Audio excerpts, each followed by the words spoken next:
What's going on, YouTube? In this episode of Chad Williams Fixes All, we're going to be removing the cabin air filter from this 2015 Chevy Trax. Let's get to it. So to get to the cabin air filter, it's behind the glove box door here. So we're going to need to open up the glove box, remove everything out of here because we're going to be swinging this downward. And the way that we achieve that is by first taking off this little damper, or it's like a little hydraulic piece here on the right side, and then we're going to be squeezing the glove box door together to pivot it down. So let's go ahead and take our needle nose pliers. I think a screwdriver, like a flat blade screwdriver, would work very well here too. But we're just going to take our needle nose pliers, press it together, and then pulling out at the same time here. So I'm just going to go ahead and press this.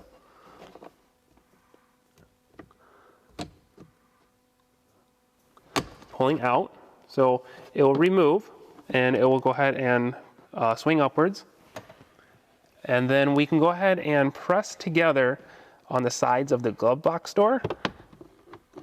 It's going to take a little bit of effort, and there's a little piece up here that likes to catch a little bit, but it's going to take a little bit of effort to actually get it to come down. But these are the pieces here that you're trying to press away from the side of the dash here, and there's one on the other side obviously. Well, we can go ahead and let that swing down.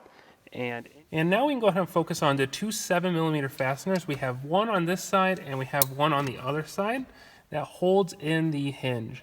The 7mm we're going to be using is this one right here, hooked onto a 1/4-inch drive and then extension, 6-inch extension. You can use just a standard 1/4-inch ratchet, but we have our Milwaukee, so just speed things up a little bit. If you'd like to purchase the Milwaukee, this is the one we're using here. We'll have those linked down in the description.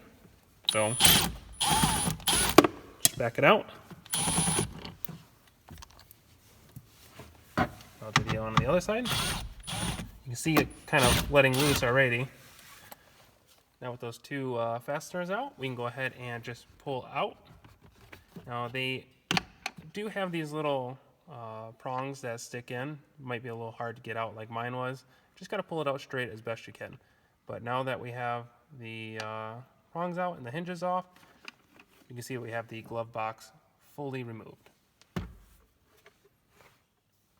So the installation of it is pretty much just going in reverse. Just make sure to put this hinges back in the slots, add those fasteners back, squeeze this together, push it back up in there, and then you have the dampener.